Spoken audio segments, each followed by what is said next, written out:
한 주간 동안 잘 지내셨습니까? 우리에게는 아직 인내가 좀 더 필요한 것 같습니다. 우리 사랑하는 한마음교회 성도 여러분, 낙심하지 마시고 또 지치지 마시고 믿음으로 하나님의 은혜로 잘 견디고 이겨나가시기를 주의 이름으로 간절히 부탁을 드립니다.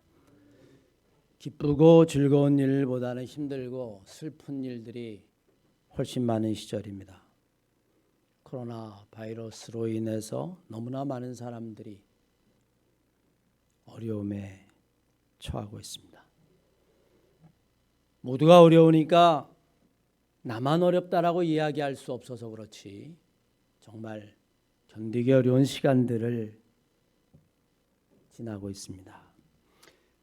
끝이 어딘지 아무도 모르는 터널을 지나고 있는 지금 우리에게는 감사와 찬양보다는 긴 장탄식이 우리의 주위를 맴돌고 있습니다. 행여라도 이 긴 탄식이 절망으로 끝날까, 때론 우리의 몸과 영혼을 병들게 할까 걱정이 됩니다. 늘 여러분들을 위해서 기도하니 여러분들께서 믿음으로 잘 이겨나가시기를 바랍니다. 우리는 고난하면 욥이 떠오르고 욥기 그러면 고난을 떠오릅니다. 의인이라고 불렸던 그 욥 자신도 견딜 수 없는 고난에 처했던 적이 있습니다. 그는 깊은 절망에 빠지고 주변에 누구도 도와주지 않았었던 고난의 시면에 쌓였던 적이 있습니다. 욥은 자기가 당한 고난을 욥기 3장에 이렇게 표현했습니다. 어찌하여 하나님은 인생에게 빛을 비추시는가? 어찌하여 하나님은 인간에게 생명을 주셨던가? 고통과 괴로움만 가득한 인생인 것인데 이렇게 죽기를 고대하여도 마음대로 죽을 수나 있을까? 숨어있는 보물을 찾는 것보다도 더 죽기를 갈망하지만 그것도 소용이 없구나. 북망산 넘는 길 찾기라도 한다면 차라리 기쁘겠지만 묻힐 무덤 찾기라도 한다면 얼마나 기쁠까. 하나님은 내 앞날을 감추어 놓으시고 어찌 목숨을 주셨던고. 하나님은 사방을 꼭꼭 에워싸 도무지 한 치 앞도 분간할 수 없게 하셨다. 밥 먹듯이 한숨만 쏟아져 나오는구나. 흐르는 물소리처럼 신음소리가 끊이지 않는구나. 내가 그렇게 무서워하고 공포에 떨었던 것들이 이제 나를 덮쳤구나. 내가 그렇게도 무서워하던 일들이 지금 나에게 일어나고야 말았구나. 편하지 않다. 평온하지도 않다. 도무지 쉴 수가 없다. 밀려오는 것은 말할 수 없는 고통뿐이구나. 의인이라고 이야기했었던 욥도 이렇게 탄식할 수밖에 없었던 순간이 있습니다. 우리는 믿음이 있으면 근심이 없고 걱정이 없고 슬픔이나 눈물도 없을 것이라고 생각하기 쉽습니다. 그러나 믿음이 있어도 근심이 있고 고난이 있고 역경이 있고 슬픔이 있고 눈물이 있습니다. 단지 믿음은 이것에게 지지 아니하고 이것을 이기는 것이죠. 아프리카 공화국의 만델라 넬슨 대통령이 진정한 용기에 대해서 이야기하면서 이런 이야기를 했습니다. 진정한 용기는 두려움을 모르는 것이 아니다. 그것은 진정한 용기라고 이야기할 수 없다. 그것은 차라리 만영이다. 진정한 용기는 두려움을 아는 것이다. 두려워하는 것이다. 그러나 두려움에 굴복하는 것이 아니다. 그 두려움이 있음에도 불구하고 맞서는 것이다. 물러서지 않는 것이다. 결국에는 이기는 것이다. 참 믿음도 마찬가지입니다. 괴로움과 고난이 없는 것이 아니라 그 괴로움과 고난 한가운데서도 하나님의 뜻을 발견하고 하나님의 도움 속에 고난에 지지 아니하고 고난을 뚫고 이겨나가는 것, 그것이 아마 참 믿음일 것입니다. 믿음의 사람도 탄식합니다. 저는 욥기를 읽으면서 요즘처럼 욥의 마음이 가슴에 와닿은 적이 없어요. 얼마나 괴로웠을까. 사실 욥기를 읽으면 그것은 거의 절망과 탄식입니다. 아주 간간히 숨겨져 있는 행간의 마음을 우리가 읽어서 욥이 믿음을 가지고 이겼다라고 이야기하지만 욥기 전체는 탄식과 절망이고 신음이라고 하는 사실을 보게 됩니다. 오늘 우리가 읽은 시편 23편은 어떻습니까? 시편 23편 다윗의 노래입니다. 그런데 이 노래는 찬양과 감사의 노래가 아닙니다. 오히려 탄식의 노래입니다. 믿음의 사람이라고 이야기했던 욥도 고난을 피할 수 없었던 것처럼 다윗조차도, 그 믿음의 다윗조차도 그의 삶에서 고난을 피해갈 수는 없었습니다. 다윗이 어떤 사람입니까? 하나님 마음에 꼭 합한 사람이에요. 사무엘상하를 읽어보면 저는 나를 정말 기쁘게 하는 자다, 다윗을 그렇게 표현했습니다. 소년이었을 때 왕으로 선택되었을 뿐만이 아니라 이스라엘 역사 가운데에 가장 탁월한 왕 가운데 한 사람이 다윗입니다. 그런 전쟁에서 져본 적도 없습니다. 그럼에도 불구하고 그조차도 오늘 본문 말씀을 보면 고난을 피할 수 없습니다. 그리 생각하면 고난은 어쩌면 인간의 숙명인지도 모릅니다. 우리가 읽은 시편 13편, 시편 전체는 총 150편으로 이루어져 있죠. 우리는 일반적으로 시편 그러면 아름다운 찬양의 노래, 감사의 노래 그렇게 알고 있습니다. 시편에는 정말 아름다운 찬양과 감사의 기도들이 많이 숨겨져 있는 것도 사실입니다. 시편 23편, 시편 24편, 99편 그냥 읽어도 아름다운 감사와 찬양의 시입니다. 하지만 150편의 시편 가운데에 절반가량이 알고 보면 탄식과 슬픔이고 그리고 절망의 노래가 담겨 있다는 것을 아는 사람은 별로 없습니다. 성경은 근본적으로 하나님이 우리에게 주신 말씀이죠. 그런데 66권의 성경 가운데서 하나님이 우리에게 주신 말씀 그 가운데서도 유일하게 인간이 하나님에게 드린 말씀을 찾는다면, 인간의 육성을 찾는다면 그것은 바로 시편입니다. 시편은 유일하게 인간이 하나님에게 드린 찬양이고 인간이 하나님에게 드린 절망이고 인간이 하나님에게 드린 탄식이 고스란히 남겨져 있는 것이 바로 이 시편입니다. 성경의 말씀 가운데 인간의 음성이 가장 많이 담겨 있다라고 이야기할까요? 그래서 이 시편에는 찬양도 있고 감사도 있고 형통하고 즐거울 때는 하나님께 영광 돌리는 것도 있지만 어려운 때는 절망도 있고 탄식도 있고 그리고 원망도 있습니다. 오늘 본문 말씀 시편 가운데의 대표적인 탄식의 노래입니다. 오늘 본문 말씀을 현대어 성경은 이렇게 번역했습니다. 여호와여 언제까지입니까? 아예 영영 저를 잊으시려 합니까? 여호와여 언제까지 제게서 얼굴을 돌리시고 숨으시렵니까? 언제까지 쓰라린 이 마음을 간직해야 하나요? 언제까지 이 고통을 견뎌야만 하나요? 날이면 날마다 당하는 이 괴로움을 참아내야 하나요? 언제까지 원수들이 우쭐대며 나를 우습게 여기는 꼴을 보아야 하나요? 여호와 나의 하나님 굽어 살피소서. 내게 대답 좀 해주소서. 죽음의 잠에 빠져들지 아니하도록 내 눈을 뜨게 하소서. 우리가 저것을 늘 버렸다 하고 원수들이 떠벌리지 않게 하옵소서. 내가 꼬꾸라지는 꼴을 바라보고 고소해하지 않게 하소서. 주께서 이 몸을 끊임없이 한결같이 아껴주실 것을 분명히 믿습니다. 주께서 이 몸을 건져주실 것을 저는 분명히 믿습니다. 넉넉한 사랑으로 저를 지켜주실 것을 우리 하나님께 찬양을 드립니다. 여러분, 우리가 오늘 읽은 시편 13편은 감사와 영광과 찬양의 노래가 아니라 오히려 탄식이고 하소연이고 그리고 푸념하고 있는 내용입니다. 넓게 보면 우리의 인생은 하나님께서 우리의 삶을 간섭하고 있다라고 하는 과정이기도 합니다. 성경 말씀에 보면 이해할 수 없는 일들이 종종 벌어지죠.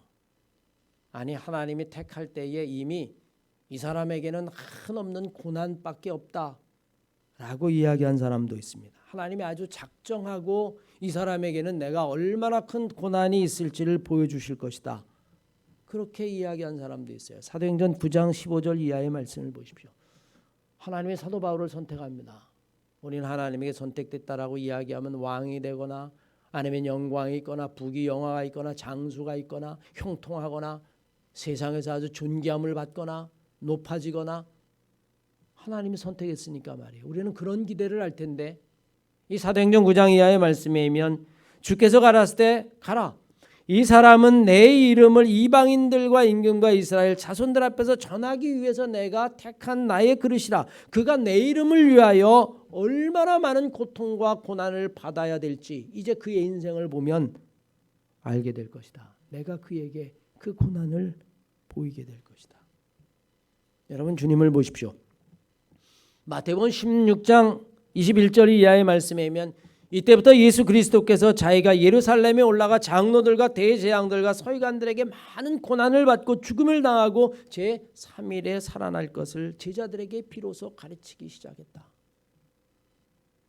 주님은 이미 예루살렘으로 올라갈 때부터 고난을 각오하고 제자들에게 나는 그곳에 가면 죽게 될 것이다 라고 하는 이야기를 했습니다. 피할 수 없는 삶이죠. 제가 요즘 마음을 쓰면서 읽는 책이 하나 있는데 손정도 목사님에 관한 책입니다. 우리 감리교회 대표적인 목사님일 뿐만 아니라 정동 감리교회 4대 담임이기도 하셨고 임시상해정부 그곳에서 또 독립운동을 하신 분이기도 하신데 그는 아주 철저한 유교 집안에서 자랐어요. 시험을 보러 급제 같은 것이죠. 국가에서 보는 유생 시험을 보기 위해서 집을 떠나 가다가 그리스도의 복음을 접하게 됩니다. 그는 그리스도의 복음이 자기의 삶을 휘어 감싸는 것을 깨닫는 순간 그는 고향으로 돌아가서 집에 있었던 사당을 다 때려 부십니다. 정신 나간 거죠. 온 집안이 발칵 뒤집혔습니다. 미친 사람을 취급을 하니까 손정도는 더 이상 견딜 수 없어서 그는 평양으로 옮기기 시작합니다. 그리고 그의 일생은 그 순간부터 마지막 49이라고 하는 나이에 멀리 만주에서 그 고문의 후유증에 마지막 생명을 거두는 순간까지 그의 삶은 온통 고난으로 점철되었다라고 이야기도 결코 과언이 아닙니다. 그에게는 일생을 살면서 딱 두 가지의 맹세가 있었는데 하나는 하나님 사랑, 두 번째는 나의 신앙의 모토는 걸레 같은 목사. 여러분 좀 특이하지 않습니까? 목사 그러면 큰 교회 다니는 목사가 돼서 사람들에게 존귀하게 그래서 더 많은 영향력을 그래서 당연히 부귀영화도 얻을 수 있는 그런 것을 꿈꿔야 할 텐데 그는 목사의 길을 걸으면서 내세운 것이 걸레 같은 목사였어요. 그는 이렇게 이야기합니다. 비단옷이라고 하는 것은 있으면 좋다.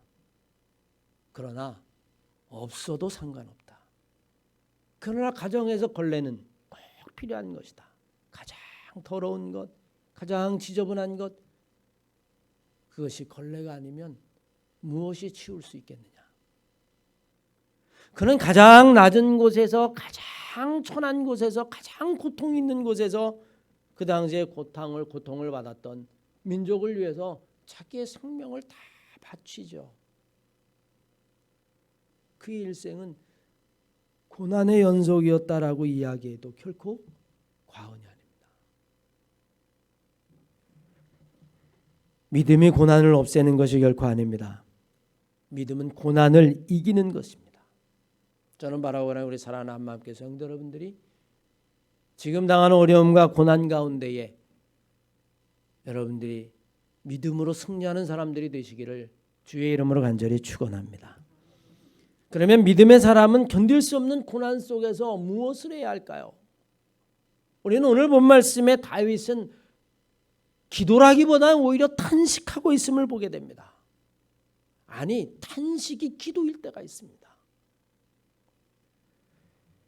요즘 저도 제대로 된 기도라기보다는 탄식할 때가 훨씬 더 많죠. 우리는 기도할 때 기도는 일정한 형식을 갖추고 기도를 합니다. 하나님께 감사, 하나님께 찬양, 그리고 그것만이 기도라고 생각하기 쉽습니다. 그러나 그것은 기도가 무엇인지를 좀 더 깊이 생각하지 못한 연유입니다. 주님도 십자가의 마지막 돌아가실 때는 깊은 장탄식을 하셨어요. 하나님 어찌하여 나를 버리시나이까. 이 순간만큼은 바로 그 탄식이 기도이기 때문에 그렇습니다. 여러분, 기도가 무엇입니까? 그것은 하나님과의 소통 아닙니까? 내 안에 있는 것들을 하나님에게 다 털어놓는 것이 기도입니다. 공중기도는 형식을 갖출 수 있을지 모르지만 자기의 간절한 절망 가운데 부르짖은 형식을 넘어서 있고 그것은 때로는 한숨과 탄식일 수 있습니다. 이런 탄식에는 특징이 있습니다. 어찌하여 나를 버리시나이까. 하나님 언제까지 침묵하시겠습니까? 하나님 언제까지 나를 잊으실 것입니까? 이 탄식의 이면에는 도저히 그 이유를 알 수가 없습니다. 하나님, 저는 정말로 더 이상 견딜 수 없습니다. 이제 그만두고 싶습니다. 이제 포기하고 싶습니다. 탄식의 특징이죠. 성경에 이런 탄식이 수없이 많습니다. 아니, 이 탄식은 오히려 더 간절함을 담고 있다라고 이야기해도 결코 과언이 아닙니다. 출애굽기 2장 23절 이하의 말씀에 보면 여러 해 후에 애굽 왕이 죽었고 이스라엘 자손은 고역으로 인하여 탄식하고 부르짖으니 그 고역으로 인하여 탄식하고 부르짖는 소리를 하나님께서 들으신지라. 시편 55편 17절 이하의 말씀에 의하면 내가 저녁과 아침과 정오에도 내가 근심하며 탄식하니 내가 이렇게 절규하고 부르짖으니 하나님께서 내 탄식을 들으실 것이다. 우리도 탄식해야 합니다. 지난주에 말씀드렸던 성서학자 톰 라이트, 그는 이 코로나 시대에 하나님을 믿는 우리는 바로 애통해야 할 때다라고 이야기했습니다. 애통해야 할 때다. 성급하게 답을 찾으려 할 때가 아니라 지금은 애통해야 할 때다. 그런데 그 애통이라고 하는 것, 가슴 아파하는 것, 그것은 타인과 세상을 향한 것이 아니라 자기와 하나님을 향한 것이어야 한다는 겁니다. 마태복음 5장 4절 이하의 말씀에 애통하는 자는 복이 있습니다. 이들은 하나님의 위로를 받게 될 것입니다. 그렇게 성경은 이야기해요. 우리가 이 시대에 세상이 이렇게 된 것을 하나님 앞에서 애통하는 마음을 가져야 한다라고 하는 이야기입니다. 오늘 본문 말씀의 다윗을 보십시오. 그는 정말 깊은 탄식에 빠졌습니다. 그러나 그 탄식은 다른 사람이나 세상을 향한 것이 아니라 하나님 안에서의 탄식이라고 하는 사실을 알아야만 합니다. 영적인 애통과 탄식이 일반적인 원망과 불평, 비난과 구분되는 것이 바로 이 점입니다. 불신앙의 사람은 애통합니다. 불신앙의 사람도 탄식합니다. 불신앙의 사람도 절망합니다. 그런데 그 결과가 뭔지 아십니까? 세상을 향한 거예요. 그리고 남을 향한 겁니다. 이웃을 향한 거예요. 지금 우리가 사는 세상이 그렇습니다. 얼마나 많은 주장들이 이 세상에 난무하는지 몰라요. 얼마나 많은 절규들이 이 세상에 쏟아져 나오는지 모릅니다. 그런데 그것은 우리를 불편하게 합니다. 왜 그럴까요? 그건 원망이기 때문에 그래요. 그건 비난이기 때문에 그렇습니다. 그거는 타인을 향해 있기 때문에 그렇습니다. 그것은 세상을 향해 있기 때문에 그렇습니다. 그런데 진정한 애통은, 그리고 참 탄식은 세상을 향한 원망이나 아니면 타인을 향한 것이 아닙니다. 신앙의 사람은 하나님 안에서 탄식합니다. 신앙의 사람은 자기를 가지고 애통합니다. 그 탄식 속에서도 하나님을 찾습니다.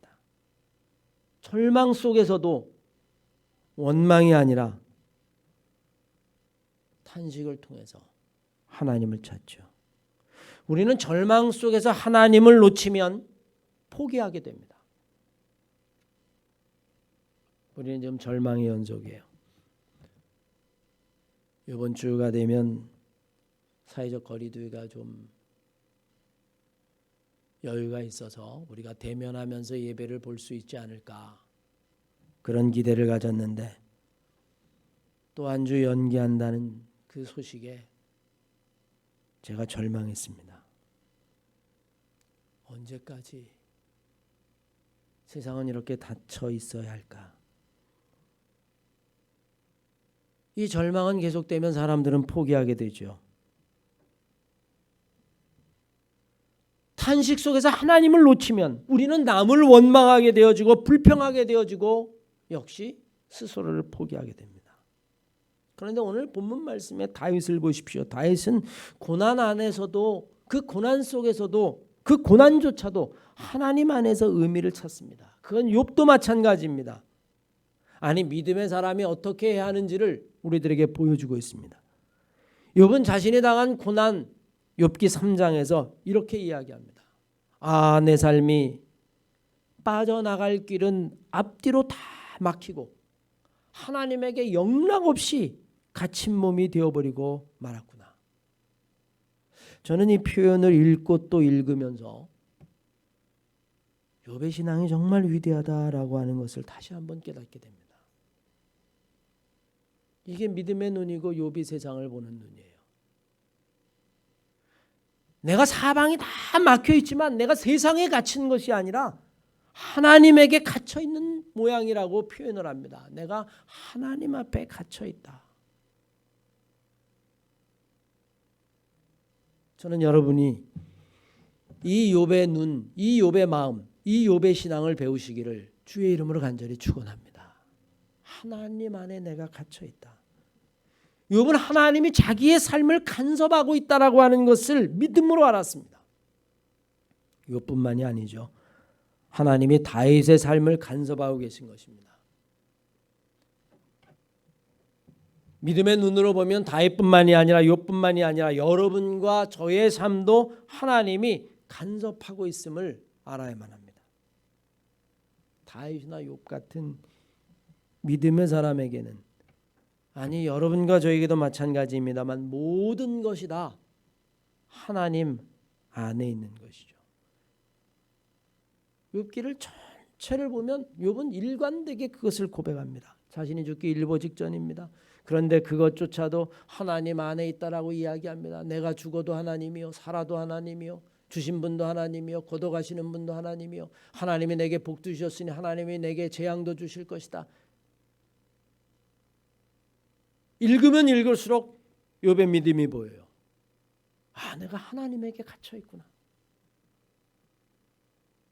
그 이야기는 바로 하나님의 희망이란 이야기도 되죠.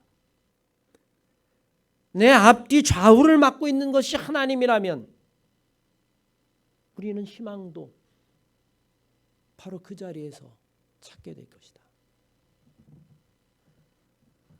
우리는 살면서 하나님의 섭리를 모를 때가 있습니다. 그러면 답답하죠. 그러나 생각해 보십시오. 하나님의 섭리는 모르기 때문에 하나님의 섭리 아닙니까? 알면 그게 하나님의 섭리입니까? 저는 요즘 그런 생각을 해요. 이 코로나 미래가 어떻게 될까? 아무도 몰라요. 그걸 알면 하나님이죠. 우리는 모르는 것은 모르는 것입니다. 억지로 갖다 붙일 때 우리는 오해를 하게 되어지고 실수를 하게 되죠. 정말 모르겠는 것은 차라리 하나님 정말 모르겠습니다. 왜 이러십니까? 하나님 이러실 수 있으십니까? 그게 정답입니다. 왜? 하나님의 섭리이기 때문에. 인간이 알 수 없는 것이기 때문에. 따라서 우리는 원인 모를 고난이 내 삶을 덮쳤을 때 우리는 딱 한 가지를 기억해야만 합니다. 오직 하나님의 본성, 하나님의 자비, 하나님의 긍휼. 하나님은 절대로 우리를 버리지 않는다. 내가 하나님에게 에워싸있고 둘러싸있고 좌우 전후 앞뒤가 다 막혀 있어도 그 마지막의 결과는 하나님 우리를 지키실 것이다. 오늘 본문의 다윗도 그렇습니다. 고난의 마지막 순간에 욥의 모습도 그렇습니다. 오늘 다윗의 모습을 보십시오. 1절 이하의 말씀에 하면 하나님 언제까지 나를 잊으시겠습니까? 정말 영원히 나를 잊으실 작정입니까? 언제까지 나에게 얼굴을 숨기시겠습니까? 내가 정말 매일매일 하루 종일 번민하고 내가 신음하고 죽을 지경입니다. 이렇게 탄식해 놓고는 오늘 이 탄식의 노래를 이렇게 마무리합니다. 5절 6절 이하의 말씀을 보십시오. 나는 오직 주의 사랑을 의지하여 싸우니 나의 마음은 주의 구원을 기뻐할 것입니다. 내가 여호와를 찬송하리니 이는 주께서 내게 은덕을 베푸실 것입니다. 저는 요즘 끊임없이 탄식해요. 하나님 어쩌자고 이러십니까? 고통당하는 사람들이 보이지 않습니까? 사업하다 무너져 내리는 사람들이, 절망의 사람들이 하나님 보이지 않습니까? 언제쯤 이것을 끝내시겠습니까? 하나님, 세상이 당신의 교회를 얼마나 조롱하는지 지금 보고 계시지 않습니까? 이제는 기독교라고 부르지도 않습니다. 개독교라고 부릅니다. 목사가 얼굴을 들고 다닐 수 없는 세상이 되어버리고 말았습니다. 세상 사람들은 하나님이 없다 합니다. 언제까지 이 부끄러움을 참아야만 합니까? 이게 요즘 여러분 제가 하는 탄식이에요. 기도도 나오지 않을 지경입니다. 그러나 절대로 이것으로 탄식이 끝나지 않습니다. 그 마지막은 반드시 하나님에 대한 소망으로 끝납니다. 그 탄식의 끝에 저는 이렇게 얘기해요. 그래도 하나님밖에 의지할 것이 없습니다. 내가 세상에서 누구를 의지하겠습니까? 하나님, 우리의 마지막 걸음이 희망이라는 것을 우리들에게 보여주십시오. 오늘 다윗의 탄식은 우리의 탄식이고 욥의 탄식은 바로 우리의 탄식입니다. 우리가 바로 욥이고 우리가 바로 다윗이죠. 이 어려운 시대를 믿음으로, 기도로, 탄식으로 잘 이겨나가시기를 주의 이름으로 간절히 축원합니다.